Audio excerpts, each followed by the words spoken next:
তাফসীর মাহফিল সিএইচপি।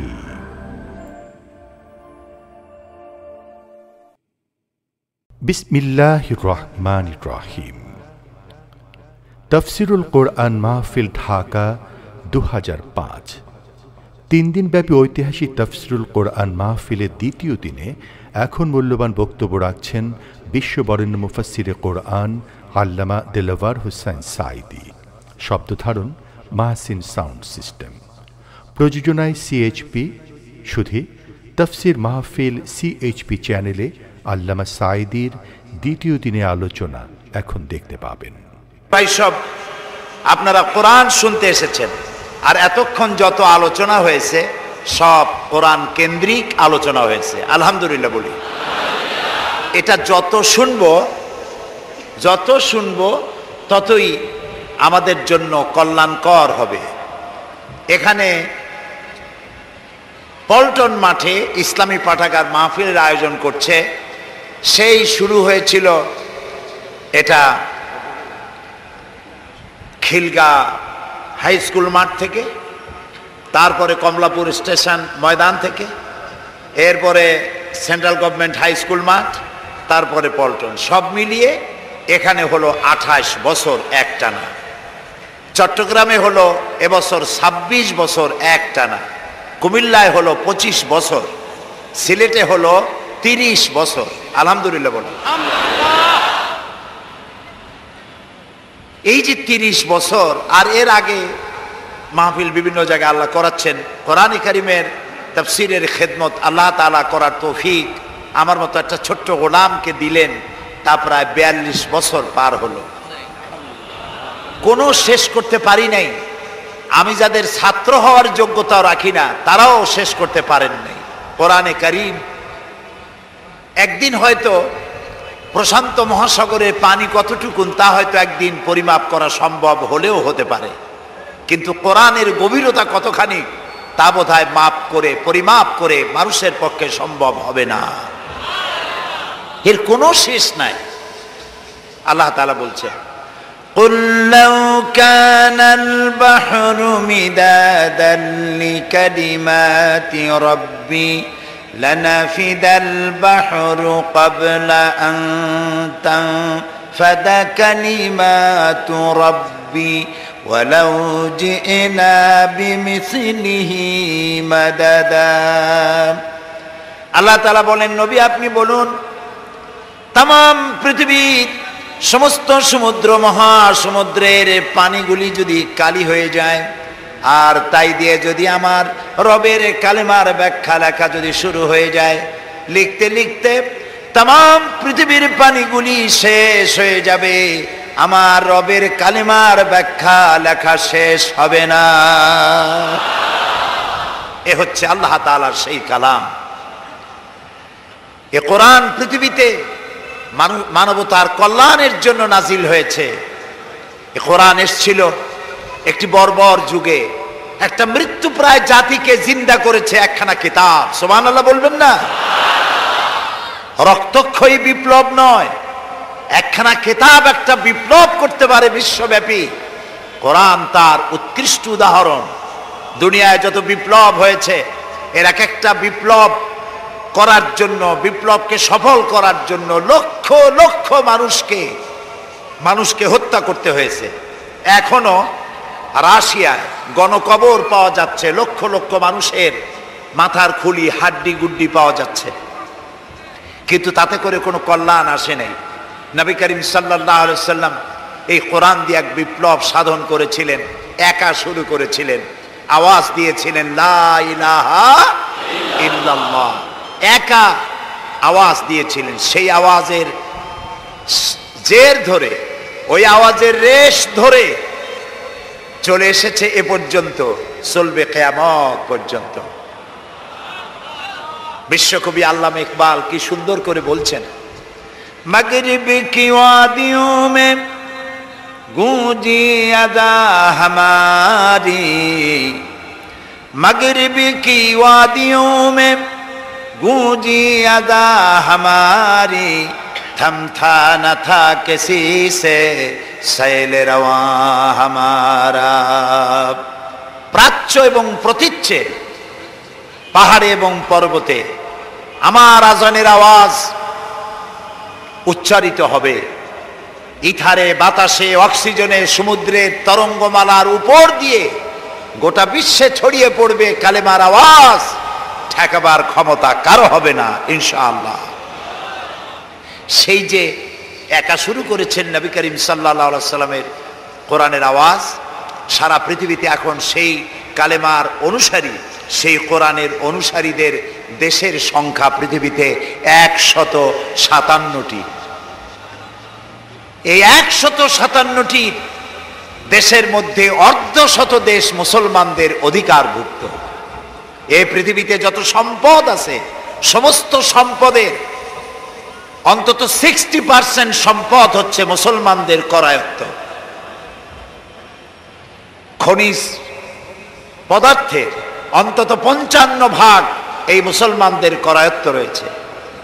আমরা বাংলাদেশও পিছিয়ে নেই। পৃথিবীর দ্বিতীয় বৃহত্তম মুসলিম দেশ বাংলাদেশ। এই দেশকে যারা হত দরিদ্র দেশ বলে, আমি তাদের সাথে আক্ষরিক অর্থে একমত নই। আমাদের দেশেও আল্লাহ তাআলা অনেক নিয়ামত দিয়েছেন। এখানে রয়েছে আমাদের বনজ সম্পদ, রয়েছে কৃষি সম্পদ, রয়েছে মৎস্য সম্পদ, পশু সম্পদ, রয়েছে পানি সম্পদ, সর্বোপরি রয়েছে মানব সম্পদ। অভাব নাই। অভাব যেটা, সেটা হচ্ছে সব থেকে বড় ক্রাইসিস। এই জাতির যদি কিছু থাকে তাহলে সেটা হচ্ছে সৎ, যোগ্য, সাহসী, ইমানদার নেতৃত্বের অভাব। এই অভাবকে পূরণ করার জন্য কোরআনের কোনো বিকল্প নাই। কোরআন এই শূন্যতা পূরণ করতে পারে। সেই কথাগুলি আমি গতকাল এবং তার আগের দিন আপনাদের সামনে পেশ করেছি। আজকেও বাকি কথা আলোচনা করব। আপনাদের কি মনে আছে কোন সূরা আলোচনা করতেছিলাম? সূরা লোকমান। সূরা লোকমানের দ্বিতীয় রুকু থেকে আমরা আলোচনা করেছিলাম। 15 নম্বর আয়াত পর্যন্ত আমরা আলোচনা করেছি। আজকে শুরু হবে তার পরের থেকে। সেজন্য শর্ত হচ্ছে প্রতিদিনের মতো আমরা শয়তানের ওয়াসওয়াসা থেকে আল্লাহর কাছে পানাহ চেয়ে নিতে হবে। আল্লাহ তাআলা বলেছেন কোরআন তেলাওয়াতের সময়, ফাস্তাইজ বিল্লাহি মিনাশ শাইতানির রাজিম, শয়তানের ওয়াসওয়াসা থেকে আল্লাহর কাছে পানাহ চেয়ে নিও। তাহলে আল্লাহ তাআলা আমাদের শোনার জন্য আমাদের মনকে, আমাদের রূহকে, আমাদের আত্মাকে, আমাদের ভেতরে আল্লাহ তাআলা পরিবেশ তৈরি করে দেবেন। পড়েন আমার সাথে, আউযু বিল্লাহি মিনাশ শাইতানির রাজিম, বিসমিল্লাহির রহমানির রহিম। বিতাড়িত মরদুদ শয়তানের ওয়াসওয়াসা থেকে পানাহ চাই পরম করুণাময় আল্লাহ রাব্বুল আলামিন নামে শুরু করছি। ইয়া বুনাইয়া ইন্নাহা ইন তাকু মিসকালা হাববাতিন মিন খারদালিন ফাতাকুন ফি সাখরাতিন আও ফিস সামাওয়াতি আও ফিল আরদ ইয়াতি বিহাল্লাহ ইন্নাল্লাহা লাতীফুন খাবীর। হে প্রিয় বৎস, যদি তোমার সরিষার দানার মতো ছোট্ট কোনো আমল, তা যদি কোনো শিলাখণ্ডের মধ্যে লুকিয়ে থাকে, অথবা তা যদি হারিয়ে যায় মহাশূন্যের কোথাও, অথবা তা পৃথিবী অথবা আকাশে কোথাও লুকিয়ে থাকে, ইয়াতি বিহাল্লাহ, আল্লাহ তাআলা তা উপস্থিত করবেন। ইন্নাল্লাহা লাতীফুন খাবীর, আর আল্লাহ হচ্ছেন অত্যন্ত সূক্ষ্মদর্শী এবং সব কিছু সম্পর্কে পরিজ্ঞাত। এ হচ্ছে 16 নম্বর আয়াতের আক্ষরিক তর্জমা। চলুন এবার ব্যাখ্যায় চলে যাই। আপনাদের মনে আছে যে আল্লাহ তাআলা হযরতে লোকমান, তিনি নবীও নন, রসুলও নন, তার একটি নসিহত যা তিনি বিশ্ববাসীকে করেন নাই, নসিহত করেছিলেন কাকে তা কি মনে আছে? ছেলেকে। আল্লাহ তাআলার কাছে নসিহত এত পছন্দ হলো যে লোকমান নবীও নন, রসুলও নন, নসিহত করেছেন তার ছেলেকে। সেই নসিহতটা আল্লাহ তাআলা কোরআনে উঠায় দিয়া হযরতে লোকমানের নামে সূরা নাজিল করে লোকমানকে আল্লাহ তাআলা চিরন্তন করে দিলেন।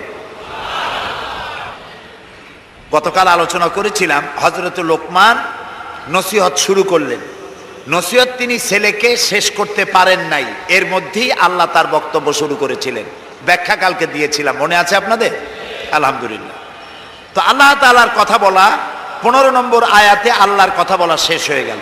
এবার হযরতে লোকমান আবার তার ছেলেকে নসিহত শুরু করলেন।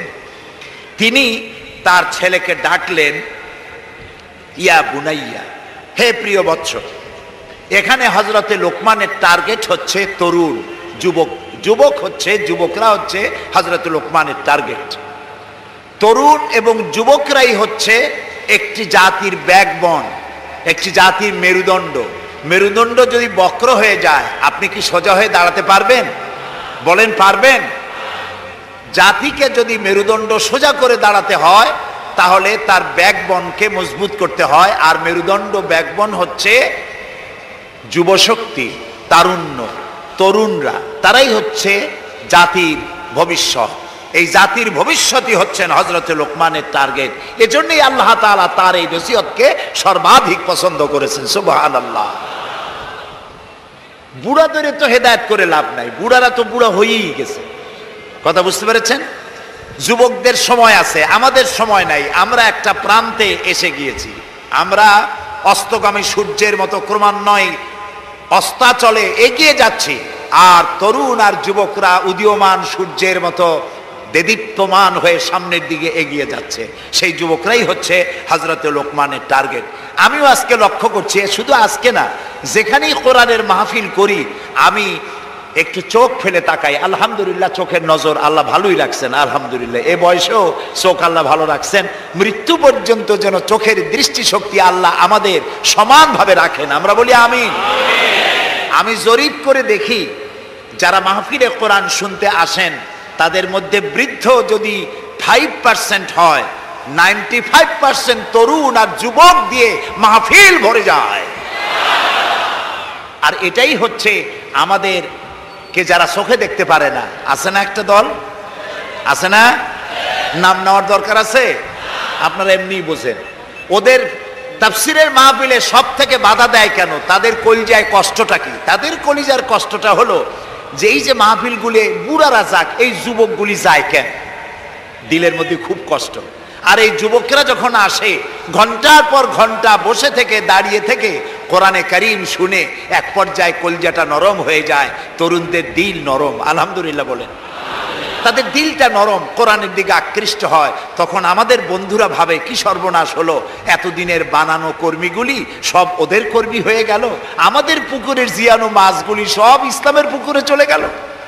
এটা তাদের জন্য হেভি লস, সহ্য করতে পারে না। তাই তারা 144, তারপরে কি বলে 144 ধারা, এরপরে হরতাল ইত্যাদি দিয়ে বন্ধ করার বহুত চেষ্টা করেছে। কিন্তু এটা, এই আওয়াজটা হচ্ছে আল্লাহ তাআলার আওয়াজ, যে কোরআনের আওয়াজ কার? এইটা বন্ধ করার ক্ষমতা কারণ। এই তরুণদেরকে হযরতে লোকমান টার্গেট নিলেন, জাতির মেরুদণ্ড এই তরুণদেরকে। কারণ তরুণরা ঘুম আসেই ইবাদত করতে ইচ্ছে করে না, আর বুড়োরা ইবাদত করতেই চাইবে, রাত্রে ঘুম আসে না, কাশতে কাশতে অস্থির। তাহাজ্জুদ পড়া ছাড়া করবে নাকি? এই বিষয়টা বুঝাবার জন্য আমি বলি মাঝে মধ্যে যে মসজিদের ইমাম অথবা প্রাইমারি স্কুলের মাস্টার যদি বলে যে আমি ঘুষ খাই না, এই কথার কোনো দাম আছে? আপনারা বলেন, কথা বোঝেন না? মসজিদের ইমামে আর প্রাইমারির মাস্টাররা যদি বলে যে আমি ঘুষ খাই না, এই কথার দাম আছে? আপনারে ঘুষ দেয় কিনা? এই কথা যদি এসপি বলে, যদি ডিসি বলে, যদি মন্ত্রী বলে, এমপি বলে, এই কথার দাম আছে। কারণ দিনে রাত্রে 24 ঘন্টা ঘুষের হাতছানি তাদের সামনে আসে। একজন বুড়ো তো বলবেই আমি আজ তাহাজ্জুদ পড়ছি, রোজা রাখছি। রোজা তো রাখবেনি, কারণ ঘরে জায়গা নাই, বউতে চোখে দেখতে পারে না, তাবলীগের সেল্লা দেওয়া ছাড়া উপায় থাকে না। তাহাজ্জুদ পড়ার জন্য রাতের বেলা উঠে ঘুম আসে না, তাহাজ্জুদ ছাড়া করবেনটা কি? কিন্তু যুবক ছেলে, ওর তো সন্ধ্যার পরই দুনিয়ার ঘুম আসে ওরে চাইবে ধরে। এই সময় যদি এশার নামাজ পড়ে ঘুমিয়ে গেল, রাত 12টার পরে কোন যুবক যদি উঠে আল্লাহর ইবাদত করে, তাহাজ্জুদের নামাজ আদায় করে, আল্লাহর নবী বলেছেন কিয়ামতের দিন আল্লাহর আরশের ছায়া ছাড়া কোনো ছায়া যেদিন থাকবে না, ওই দিন 7 শ্রেণীর লোকদেরকে আল্লাহ তাআলা আরশের নিচে ছায়া দিবেন।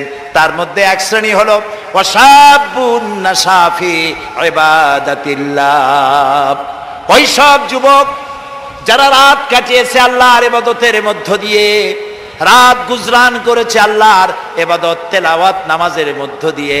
আল্লাহ তাআলা কিয়ামতের দিন আরশের নিচে যুবকদেরকে জায়গা করে দিবে। আজ এই পল্টন ময়দানে হাজার হাজার যুবকদের উদ্দেশ্যে বলি, যুবকেরা, তোমাদেরকে রাজনৈতিক দলের লোকেরা তোমাদেরকে লাঠিয়াল বাহিনী হিসেবে ব্যবহার করে।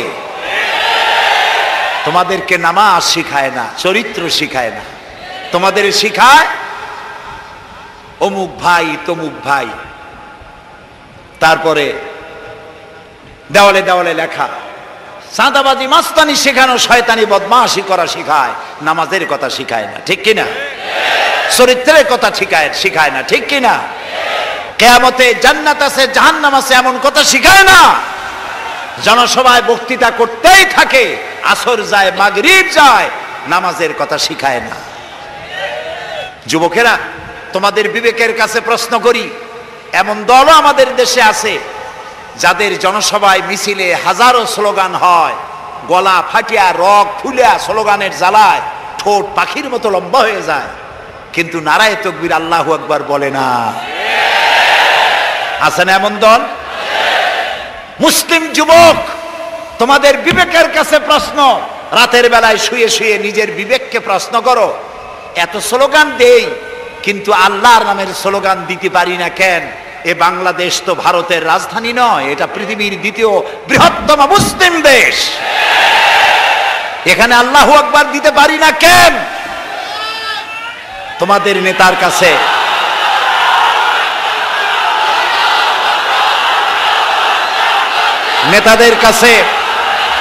নেতাদের কাছে এই প্রশ্ন করা উচিত। নেতাদের কাছে এই প্রশ্ন করা উচিত, তোমার বাপের নামে দাদার নামে রাজনীতির নামে হাজারে স্লোগান আমাদের দিয়ে দেওয়াও, কিন্তু এই বিশাল আকাশটার মালিক, আমার জীবনের মালিক আল্লাহর নামে স্লোগান দিতে পারি না কেন? একটু জিজ্ঞেস করো। তোমাদেরকে ব্যবহার করে লাঠিয়াল বাহিনী হিসেবে, ক্ষমতায় যাওয়ার সিঁড়ি হিসেবে তোমাদেরকে ব্যবহার করে। এই ক্ষমতায় যাওয়ার উন্মাদ এই দলগুলি থেকে বেরিয়ে আসো। তোমরা তো খাব্বাব খোবাইবের উত্তরসূরি, তোমরা হযরত বেলালের উত্তরসূরি, তোমরা সূর্য সেনের উত্তরসূরি নও, রবীন্দ্রনাথের উত্তরসূরি নও, খালিদ বিন ওয়ালিদের উত্তরসূরি, শরীয়তুল্লাহর উত্তরসূরি, খান জাহান আলী এবং শাহজালালের উত্তরসূরি তোমরা, গৌর গোবিন্দের উত্তরসূরি তোমরা নও। সেই মুসলিম চেতনায় জাগ্রত হতে পারলে পৃথিবীর কারো শক্তি নাই রক্ত চক্ষু দিয়ে তোমার দিকে চোখ তুলে তাকায়। এজন্যে যুবকদেরকে আল্লাহ রসুল ভালোবাসতেন, আল্লাহ নিজেও যুবকদেরকে পছন্দ করেন। সুবহানাল্লাহ। হযরতে লোকমানের সব থেকে বড় টার্গেট হচ্ছে সেই যুবশক্তি। রাসূল করিম সাল্লাল্লাহু আলাইহি সাল্লামের কাছে এই যে রাসূলুল্লাহ বললেন যে আল্লাহ আমাকে তার দ্বীন প্রতিষ্ঠার জন্য পাঠিয়েছিলেন, এই দ্বীন প্রতিষ্ঠার কাজে আমাকে সহযোগিতা করেছে আমার যুবকেরা, আর বিরোধিতা করেছে কারা? বুড়োরা। একজন যুবক দেখেন, রাসূলুল্লাহ মুতার প্রান্তরে যুদ্ধ হবে, যুদ্ধের দামামা বেজে উঠেছে, যুদ্ধটা হবে রোমানদের সাথে। 1 লক্ষ রোমান সৈন্য যুদ্ধ করতে এসেছে মুতার প্রান্তরে। রাসূলুল্লাহ মাত্র 3000 সৈন্য রেডি করলেন। ওরা আসছে কত? আর রাসূল তৈরি করলেন মাত্র 3000, এবং এই যুদ্ধে রাসূলুল্লাহ নিজে যাবেন না।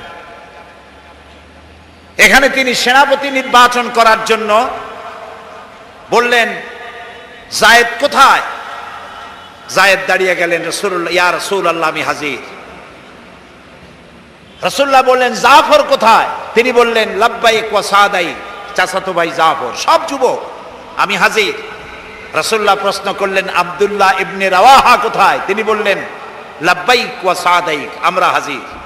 রাসূলুল্লাহ বললেন, যায়েদ হবে প্রথম সেনাপতি, তারপরে জাফর, এরপরে আব্দুল্লাহ বিন রাওয়াহা। যুদ্ধের সেনাপতি লাগে কয়জন? রাসূলুল্লাহ বানাইলো কয়জন?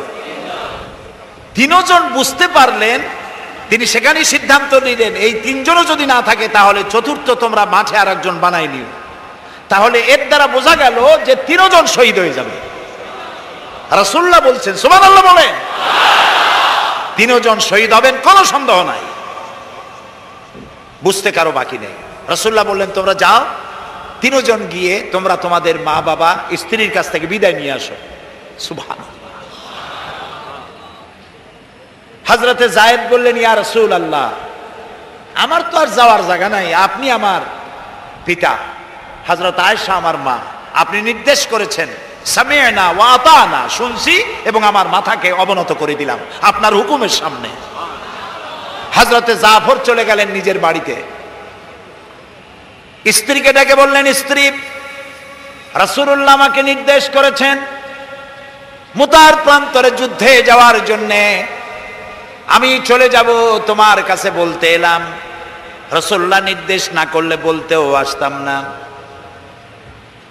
আমি যদি শহীদ হয়ে যাই, আমি যদি আর না ফিরি, আমার সন্তানগুলিকে আমার রাস্তায়ও, এই রাস্তায়, দ্বীনের রাস্তায় তাদেরকে তৈরি করবে। স্ত্রী বলছেন, হে আমার স্বামী, রাসূলুল্লাহ নির্দেশ করেছেন জিহাদের ময়দানে যাওয়ার জন্য, আমি আপনাকে বাধা দেওয়ার হিম্মত রাখি না, তবে আমি আল্লাহর কাছে হাত তুলে বলি। তিনি দোয়া করতে লাগলেন, রব্বুল আলামিন, আমার স্বামী রাসূলুল্লাহর নির্দেশে জিহাদের ময়দানে যেতেছেন, তুমি মেহেরবানি করে আমার স্বামীকে জিহাদের গাজী বানায়া আমার কাছে ফিরাইয়া দিও। হযরতে জাফর তরবারিটা খাপের মধ্য থেকে বের করে তরবারির উল্টা দিক দিয়া স্ত্রীর মোনাজাত করা অবস্থায় তার হাতের উপরে মৃদু আঘাত করলেন আর বললেন, স্ত্রী হাত নামাও, উল্টা দোয়া করো না। রাসূলুল্লাহ আমার নাম 2য় নম্বরে বলেছেন, আমার আগেও একজন আছে, পরেও একজন আছে, মুতার প্রান্তরে আমি যে শহীদ হব তাতে কোনো সন্দেহ নাই। উল্টা দোয়া করো না, বরং আমার শাহাদাত মঞ্জুরের জন্য দোয়া করো, আর এই আমার সন্তানগুলিকে দ্বীনের রাস্তায় পরিচালিত করো। আর আমি তোমার কোনো হক আদায় করতে পারি নাই, আমারে মাফ করে দিও। হযরতে জাফর সালাম দিয়ে চললেন, পিছনে স্ত্রী কাটা কবুতরের মতো ছটফট করছেন, আর ছোট ছোট বাচ্চারা পিছনে দৌড়াচ্ছে, আব্বা আব্বা বলে কাঁদতেছে। হযরতে জাফর পিছনের দিকে একবার ফিরে তাকায়, দেখলেন না কে কান্দে কে দৌড়ায়। যুবক আব্দুল্লাহ বিন রাওয়াহা, তিনি নতুন বিবাহ করেছেন, আজকের রাত তার বাসর সজ্জার রাত। রাসূলুল্লাহ হুকুম করেছেন জিহাদে যেতে হবে।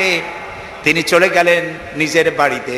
বাড়ি গিয়ে শুনতে পান রাতের বেলায় স্ত্রী তেলাওয়াত করতেছেন কোরআনে কারীম। হযরতে আব্দুল্লাহ বলছেন, স্ত্রী একটু কোরআন পড়া বন্ধ করো, আমার কথা শোনো। আল্লাহর নবী আমাকে জিহাদের জন্য যাওয়ার জন্য আমাকে নির্দেশ করেছেন, আমি জিহাদে চলে যাচ্ছি। তোমার সঙ্গে বিবাহ হয়েছিল, আমি তোমার কোনো হক আদায় করতে পারি নাই, এজন্য আমারে তুমি মাফ করে দিও। স্ত্রী বলল, প্রাণের স্বামী, আমি শুনেছি এই মদিনায় আপনি সুপুরুষ, এক সুদর্শন যুবক, প্রাণ ভরে একবার দেখতেও পারি নাই, আপনি একবার আমার রুমের ভিতরে আসেন, আপনার চেহারাটা আমি একটু দেখে নেই। স্বামী বললেন, আমি তোমার রুমে ঢুকবো না, আমি তোমার রুমের ভিতরে যাব না, আমি এখনই যুদ্ধে রওনা করব। স্ত্রী বলছেন, প্রাণের স্বামী, রুমের ভিতরে প্রবেশ করলে পরে আমি কোনো প্রেম নিবেদন করব না, শুধু একবার চেহারাটা ভালো করে দেখে রাখতে চাই। কারণ কিয়ামতের ময়দানে আমি যেন আপনাকে স্বামী বলে চিনে নিতে পারি। হযরত আব্দুল্লাহ বলছেন, প্রিয়তমা স্ত্রী শোনো, যদি তোমার এই ধারণাই হয়, এই নিয়ত যদি থাকে, আর আমার শাহাদাতের পরে যদি তুমি সবর করতে পারো, আমাকে আর দেখার দরকার নাই। আল্লাহ যদি আমার শাহাদাত মঞ্জুর করেন, তাহলে কিয়ামতের দিন জান্নাতের ভেতরে তোমাকে আমাকে স্বামী স্ত্রী হিসাবে আল্লাহই পরিচয় করাইয়া দিবে। হযরত আব্দুল্লাহ চলে গেলেন জিহাদের ময়দানে। যুদ্ধ শুরু হয়ে গেল। 3000 সৈন্য রাসূলুল্লাহর পাঠানো সাহাবীদের প্রচন্ড আক্রমণে রোমান সৈন্যরা পালায়ে কুল পাচ্ছে না। হযরতে যায়েদ শহীদ হলেন। হযরতে জাফর, তার ডান হাত কাটা গেল, তার বাম হাত কাটা গেল, এবার ঝুলন্ত, হাত কাটা, পা কাটা, এই অবস্থায় তিনি পড়ে আছেন। হযরতে আব্দুল্লাহ বিন রাওয়াহা তিনি ছুটে গেলেন তরবারি ধরার জন্য, তিনি ছুটে গেলেন ইসলামের পতাকা ধারণ করার জন্য। কাছে গিয়ে দেখেন কে যেন পতাকা উঁচু করে রেখেছে। কাছে গিয়ে দেখেন হযরতে জাফর হাত কাটা দুদিকে পড়ে আছে, পা কাটা দুদিকে পড়ে আছে, শূন্য মাথাটা তার। হযরতে জাফরের শূন্য মাথা ইসলামের পতাকা ধরে কামড়ে ধরে উঁচু করে রেখে দিয়েছে। হযরতে জাফর শাহাদাতের সময় বলেছিলেন, ও আমার রাসূলের সাহাবীরা, আল্লাহ রাসূলকে আমার বিদায় সালাম আরজ করে দিও। আমি এখন আমার নাকের ভিতরে জান্নাতের সুঘ্রাণ পেতেছি, আমার মনে হয় এখনই আমার শাহাদাত নসিব হয়ে যাবে। হযরতে আব্দুল্লাহ হযরতে জাফরকে দাফন কাফন করে তাকে শোয়া দিলেন মাটির ভিতরে। রাতের বেলা স্বপ্নে দেখে হযরত জাফর ফেরেশতাদের সাথে ঘুরে বেড়াতেছে। হযরতে আব্দুল্লাহ জিজ্ঞেস করেন, স্বপ্নের ভিতরে হযরতে আবু হুরায়রা স্বপ্নে দেখতেছিলেন রাসূলুল্লাহ সাহাবী হযরতে জাফর ফেরেশতাদের সাথে ঘুরে বেড়াচ্ছে। তিনি প্রশ্ন করলেন, ও জাফর, তোমার শাহাদাতের পরে আল্লাহ তোমার সাথে কি ব্যবহার করেছেন? হযরতে জাফর বলেন, আল্লাহ তাআলা আমাকে জান্নাতের নাজ ও নেয়ামত দিয়ে আমাকে জিজ্ঞাসা করেছেন, তুমি আর কি চাও?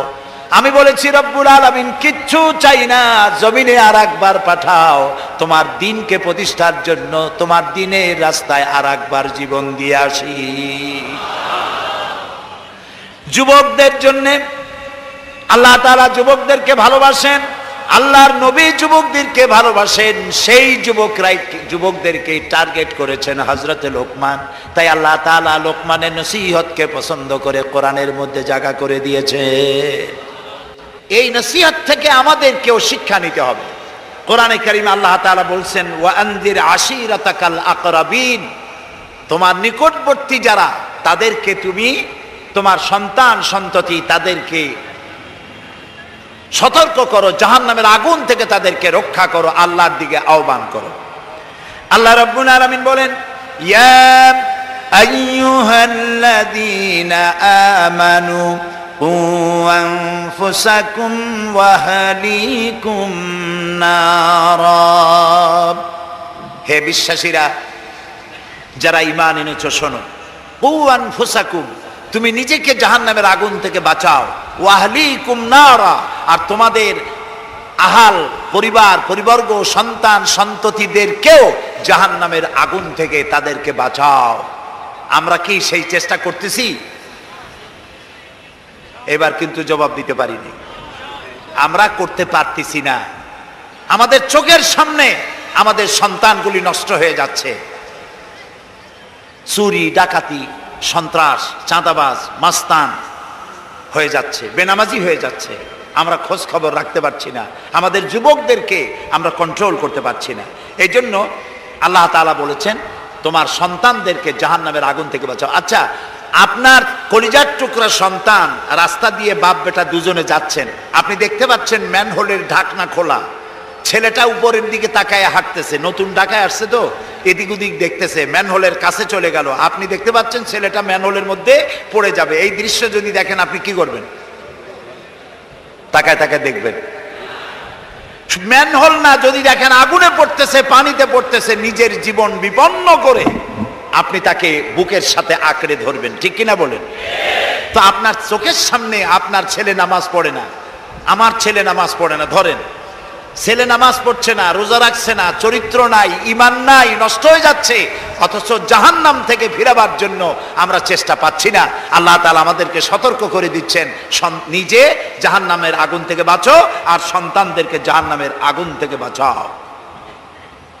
হযরতে লোকমান তিনি তার সন্তানকে ডেকে বলছেন, কত বড় নসিহত লক্ষ্য করেন, সন্তানকে ডেকে বলছেন, ইয়া বুনাইয়া, হে কলিজার টুকরা সন্তান, ইন্নাহা ইনতাকু মিসকালা হাব্বাতিন মিন খারদালিন, তোমার জীবনের কোনো একটি আমল তা যদি সরিষার দানা পরিমাণ হয়। হযরত লোকমান যখন এসেছিলেন তখন পৃথিবীটা বিজ্ঞানের যুগ ছিল না, নবী করিম সাল্লাল্লাহু আলাইহি সাল্লাম বিজ্ঞানের যুগে আসেন নাই, কিন্তু তারপরে আর কোন নবী আসবেন না বলে আল্লাহ তাআলা সরিষার দানার কথা ব্যবহার করেন নাই, জাররা শব্দ ব্যবহার করেছেন। জাররা হচ্ছে পরমাণু, অণু, পরমাণু পরিমাণ। ফামাইয়া আমাল মিসকালা জাররাতিন শাররান ইয়ারা ওয়া মাইয়া আমাল মিসকালা জাররাতিন শাররাই, প্রথমটা খায়রান ইয়ারা। তো এখানে আল্লাহ তাআলা জাররা শব্দ ব্যবহার করেছেন, যেহেতু এখন বিজ্ঞানের যুগ, আর আল্লাহ তাআলার কাছে সবটাই, সমস্ত কাল হলো বর্তমান কাল, অতীত ভবিষ্যৎ বলে কোনো কাল নাই। এই জন্য নূহ আলাইহিস সালামের যুগটা ছিল বৈজ্ঞানিক যুগ, ছিল না হযরতে লোকমানের সময়, তাই আল্লাহ তাআলা সে সময় সরিষা পাওয়া যেত, সরিষার কথা বলেছেন। এখন তো অণু পরমাণু দিয়ে যে অ্যাটম বোমা তৈরি করা হয়, বিভিন্ন মারণাস্ত্র তৈরি হয়, সামান্য অণু সেটাকে ভেঙ্গে চুরে আরো পরমাণু, আরো ছোট্ট ক্ষুদ্রাতি ক্ষুদ্র জিনিস দিয়ে ধ্বংস করে দেওয়া যায় এলাকা থেকে এলাকা। সেই জন্য আল্লাহ তাআলা জাররা শব্দ ব্যবহার করেছেন, এখানে সরিষার দানার কথা ব্যবহার করছেন। আল্লাহ তাআলা বলেন, হযরত লোকমান বলছেন, ও আমার প্রিয় সন্তান, যদি তোমার কোনো সরিষা পরিমাণ আমলও যদি পাথরের ভিতরে কোথাও লুকিয়ে থাকে, মহাশূন্যে যদি হারিয়ে যায়, মরুভূমির ভিতরে যদি হারিয়ে যায়, আকাশ এবং পৃথিবীতে কোথাও যদি তা লুকিয়ে থাকে, অবশ্যই আল্লাহ রাব্বুল আলামিন কিয়ামতের দিন তা উপস্থিত করবেন। কত বড় কথা! সরিষার দানা পরিমাণ আমল যদি আল্লাহ কিয়ামতে উঠান, জেনা, ব্যভিচার, মদ, জুয়া, এই সমস্ত বড় বড় পাপ আল্লাহ দেখাইতে পারবেন না? পারবেন।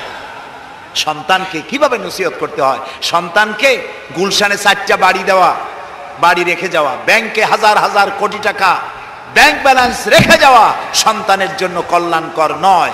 রাসূলুল্লাহ বলেছেন, মাতা পিতার পক্ষ থেকে সন্তানকে ইলম শিক্ষা দেওয়া, আদব শিক্ষা দেওয়ার চাইতে উত্তম উপহার মা বাপের পক্ষ থেকে সন্তানের জন্য দেওয়ার আর কিছুই নাই। হযরতে আলী রাদিয়াল্লাহু তাআলা আনহু বলছেন, লাইসাল ইয়াতীমুল্লাযী কাদ মাতা ওয়ালিদুহু বালিল ইয়াতীমু ইয়াতীমুল ইলমি ওয়াল আদাবি, যার বাপ মা মারা গেছে, যার পিতা মারা গেল, সেই প্রকৃত এতিম নয়।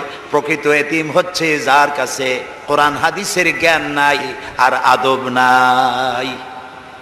যে সন্তানকে যদি পিতামাতা আদব শিখাতে না পারে, ইলম দিতে না পারে, তাহলে পিতা বেঁচে থাকতেই সেই সন্তান সে এতিম বানায় গেল, সে কিছুই শিখলো না। এই জন্যে হযরতে লোকমান তার সন্তানকে শিখালেন, দেখো সরিষা পরিমাণ আমলও যদি করো তাও পলায় থাকতে পারবে না, সুতরাং তুমি তোমার আমল সম্পর্কে সতর্ক হও। আল্লাহ তোমার সমস্ত আমলগুলি দেখতে পাচ্ছেন। আল্লাহ দেখতে পাচ্ছেন না সব? আল্লাহ রাব্বুল আলামিন বলেন, وَيَعْلَمُ مَا فِي الْبَرِّ وَالْبَحْرِ وَمَا تَسْقُطُ مِنْ وَرَقَةٍ إِلَّا يَعْلَمُهَا। এই পৃথিবীতে যদি কোনো একটি সমুদ্রের মধ্যে কি হয়, স্থলভাবে কি হয়, আল্লাহ রাব্বুল আলামিন বলেন আমি জানি। শুধু তাই নয়, পৃথিবীর কোনো একটি গাছের পাতা যদি পড়ে যায়, তাহলে কোন দেশের কোন গাছের কোন পাতাটি পড়েছে আমি আল্লাহ রাব্বুল আলামিনের দরবারে তার খবর হয়ে যায়। এই কথা যদি পিতা মাতা সন্তানদেরকে কাছে নিয়ে যদি বলে, বাবা জেনা, ব্যভিচার, মদ, জুয়া, শয়তানি, চাঁদাবাজি, মাস্তানি এগুলি করবা না। এগুলি একদিন মরা লাগবে, আল্লাহর কাছে হিসাব দিতে হবে। মা বাবা যদি বলতো এরকম, সন্তানগুলি ভালো হইতো। ঠিক কিনা কোন? জোরে বলেন ঠিক কিনা? প্রিয় ভাই সব, কোরআনে কারীমের অসংখ্য আয়াতের মধ্য থেকে একটি আয়াত যদি আমরা মনে প্রাণে বিশ্বাস করতে পারতাম, আমল করতে পারতাম, আমাদের চরিত্র ভালো হয়ে যেত। আল্লাহ রাব্বুল আলামিন বলেন, মা ইয়াকুনু মিন নাজওয়া সালাসাতিন ইল্লা হুয়া রাবিউহুম ওয়ালা খামসাতিন ইল্লা হুয়া সাদিসুহুম। আল্লাহ তাআলা বলেন, শোনো, যেখানে তোমরা তিনজনে মিলে পরামর্শ করো, তিনজনে মিলে যেখানে পরামর্শ করো, মনে করো ওখানে তোমরা তিনজন নও, চতুর্থ আর এক সত্তা সেখানে আছে, নাম কি তার? বলেন, ওয়ালা খামসাতিন ইল্লা হুয়া সাদিসুহুম। যেখানে পাঁচজন তোমরা পরামর্শ করো, সেখানে ষষ্ঠ আর এক সত্তা আছে, তার নাম কি? ওয়ালা আদনা মিন যালিকা ওয়ালা আকসারা ইল্লা হুয়া মাহুম আইনামা কানু। এর থেকে সংখ্যায় যদি কম হও, এর থেকে সংখ্যায় যদি বেশি হও, তুমি যেখানে, আমি আল্লাহ সেখানে। সুবহানাল্লাহ। প্রিয় ভাই সব, এই যত বোমাবাজি হয়, গ্রেনেড বাজি হয়, কোনো না কোনো জায়গায় পরামর্শ হয় না? হয় না? পরামর্শ হয়। শেখ বেলাল উদ্দিন খুলনার দৈনিক সংগ্রামের প্রতিনিধি ছিলেন। আজকের পত্রিকায় দেখতে পেলাম তাকে হত্যা করার জন্য পরামর্শ হয়েছিল এবং সেখানে খুনিকে 1.5 লক্ষ টাকা পুরস্কার দিয়ে 20,000 টাকা অগ্রিম করা হয়েছিল। এরকম একজন ভালো সাংবাদিককে হত্যা করার জন্য পরামর্শ করা হলো। বেলালের নাম যখন মনে আসলো, দোয়া করি আল্লাহ তাআলা বেলালকে, হযরতে বেলাল রাদিয়াল্লাহু তাআলা আনহুর সঙ্গী করে জান্নাতের মধ্যে জায়গা করে দিও। যেখানে বসে এই পরামর্শটা করা হলো, কিবরিয়া একজন অর্থনীতিবিদ, দেশের একজন গুণী ব্যক্তি, তাকে হত্যা করার জন্য যেখানে পরামর্শ হয়েছিল, 21শে আগস্ট গ্রেনেড হামলা করার জন্য যেখানে পরামর্শ করা হয়েছিল, সেখানে 3 জন হোক 5 জন হোক, যারাই পরামর্শ করেছিল, তাদের যদি জানা থাকতো যে আল্লাহ রাব্বুল আলামিন এই অনুষ্ঠানে তিনি দেখতে পাচ্ছেন এবং শুনতে পাচ্ছেন, তাহলে এত বড় মারাত্মক পশুর কাজ তারা করতে পারত না। হযরতে লোকমান তিনি তার সন্তানকে একেবারে বাচ্চা অবস্থায় বুঝায় দিলেন, হে আমার ছেলে, কলিজার টুকরা, ছোট্ট একটি সরিষার দানা পরিমাণ আমলও যদি করো, ওইটা গোপন থাকবে না, আল্লাহ তাআলা উঠায় নেবেন। সুবহানাল্লাহ। তুমি দেখতে পাবে সে আমল। প্রিয় উপস্থিতি, যুবকদের বলি, তরুণদের বলি, তরুণী আজকে আমাদের টার্গেট। তরুণরা আসো ইসলামের দিকে। তোমাদেরকে যারা লাঠিয়াল বাহিনী হিসাবে ব্যবহার করে, এদের মুখে তুতু নিক্ষেপ করে বেরিয়ে আসো, রাসূলের কাতারে শামিল হয়ে যাও। যে পথে যাচ্ছ জাহান্নামের পথ, আমরা ডাকি তোমাদেরকে জান্নাতের দিকে। সুবহানাল্লাহ। প্রিয় ভাই সব, আমি আপনাদের খেদমতে আরজ করব, হযরতে লোকমানের এই তৃতীয় নসিহতের শেষ অংশটি করেই আমরা আপনাদের সামনে যে কথা বলতে চাই তা হলো, হযরতে লোকমান বলছেন, ওয়া'মুর বিল মারুফি ওয়ানহা আনিল মুনকার। ভালো কাজের আদেশ দাও, অন্যায় কাজ থেকে মানুষকে বিরত রাখো। সুবহানাল্লাহ বলেন, সবাই বলেন সুবহানাল্লাহ। ভালো কাজের আদেশ দাও। ভালো কাজের আদেশ দেওয়া। আজকে হলো মুহররম মাস, আজকে কি? আর মাত্র একদিন পরে আশুরা হবে। হযরত ইমাম হোসাইন এবং তার সাথী সঙ্গী শাহাদায়ে কারবালার জন্য আমরা দোয়া করব। আমরা আমাদের মা বাবার জন্য দোয়া করব। এটা দোয়া কবুলের আজকের শুক্রবার ছিল। সুবহানাল্লাহ। প্রিয় ভাই সব, এত বড় বিশাল মাহফিল জীবনে আরেকটা পাবো, কোনো নিশ্চয়তা আছে কি?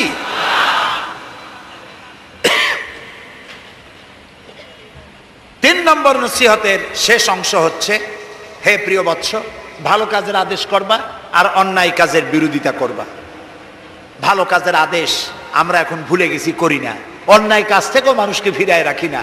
অন্যায় চোখের সামনে হয়, তাও আমরা প্রতিবাদ করি না। এই প্রতিবাদী কণ্ঠ হতে হবে আমাদের।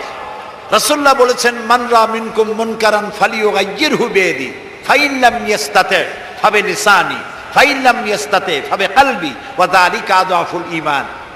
আমাদের কার কতটা ঈমান আছে তা পরিমাপ করার একটা থার্মোমিটার আছে। আপনারা জানেন জ্বর মাপে যে যন্ত্র দিয়া সেটাকে কি বলা হয়? থার্মোমিটার। দুধ মাপে, অর্থাৎ দুধের মধ্যে পানি না পিওর দুধ তা মাপার জন্য একটা যন্ত্র আছে না, ওটারে কি বলে? ল্যাক্টোমিটার। এরপরে আবহাওয়া পরিমাপ করার জন্য, বৃষ্টি হবে কি হবে না ইত্যাদি পরিমাপের জন্য একটা যন্ত্র আছে, সেটার নাম কি? ব্যারোমিটার। প্রত্যেকটা জিনিস মাপার এরকম যন্ত্র আছে। ঈমান মাপারও একটা হাদিস আছে। সুবহানাল্লাহ। ঈমানটা ফার্স্ট ক্লাস, সেকেন্ড ক্লাস আর থার্ড ক্লাস, এটা মাপার একটা হাদিস আছে। সেই হাদিসটা আমি পড়ে ফেলেছি আগেই। রাসূলুল্লাহ বলছেন, তোমাদের মধ্যে যদি কেউ শরীয়ত বিরোধী কাজ কেউ দেখতে পাও, দুই হাতে বাধা দাও। কি দিয়ে বাধা দাও? বলেন জোরে। শক্তি প্রয়োগ করে বাধা দাও। ফাইন লাম ইয়াস্তাতি, যদি তুমি তা না পারো তাহলে মুখ দিয়ে বাধা দাও। ফাইন লাম ইয়াস্তাতি, যদি তাও না পারো অন্তরে অন্তরে ঘৃণা করো। তবে অন্তরে অন্তরে ঘৃণা করে চুপ করে বসে থাকলে হবে না, মনে মনে ঘৃণা করে হোমওয়ার্ক করতে হবে।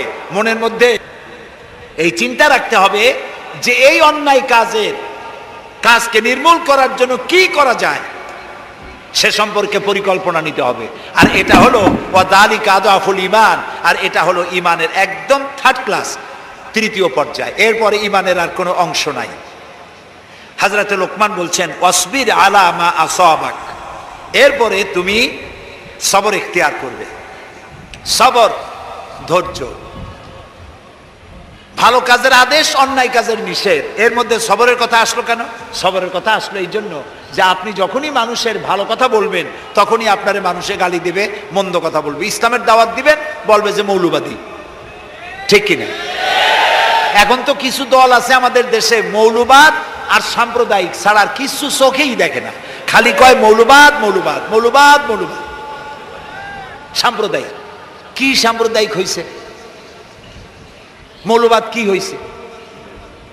ইসলাম পালন করলে, নামাজ রোজা করলে যদি মৌলবাদ হয়, তাহলে যারা গালি দেয় ওরা যদি নামাজ পড়ে তো ওরাও তো মৌলবাদী।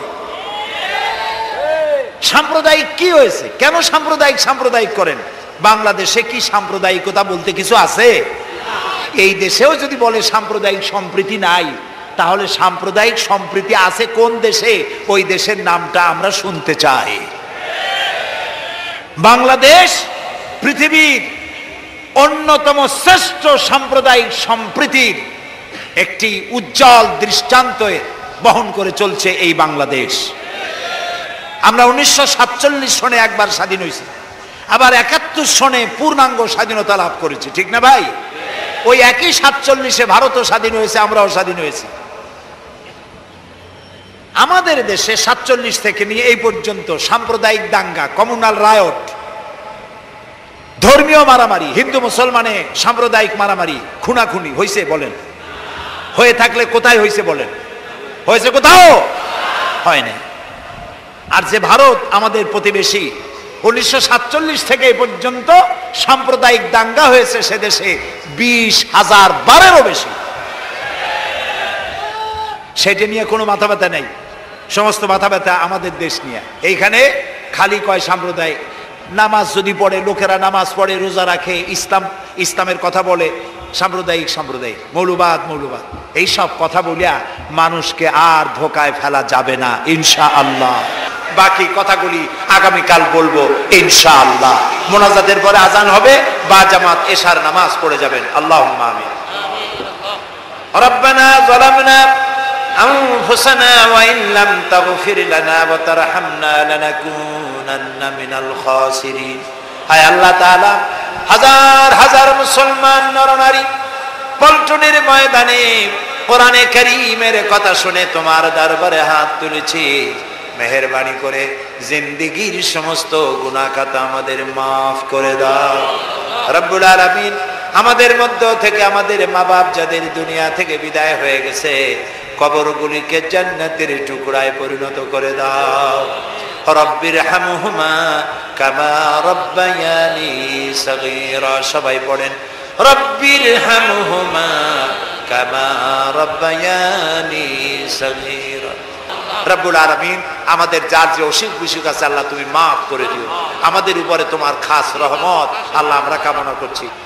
ربنا تقبل منا إنك أنت السميع العليم وتب علينا إنك أنت التواب الرحيم سبحان ربك رب العزة عما يصفون وسلام على المرسلين والحمد لله رب العالمين واجعل آخر كلامنا عند الموت لا إله إلا الله محمد رسول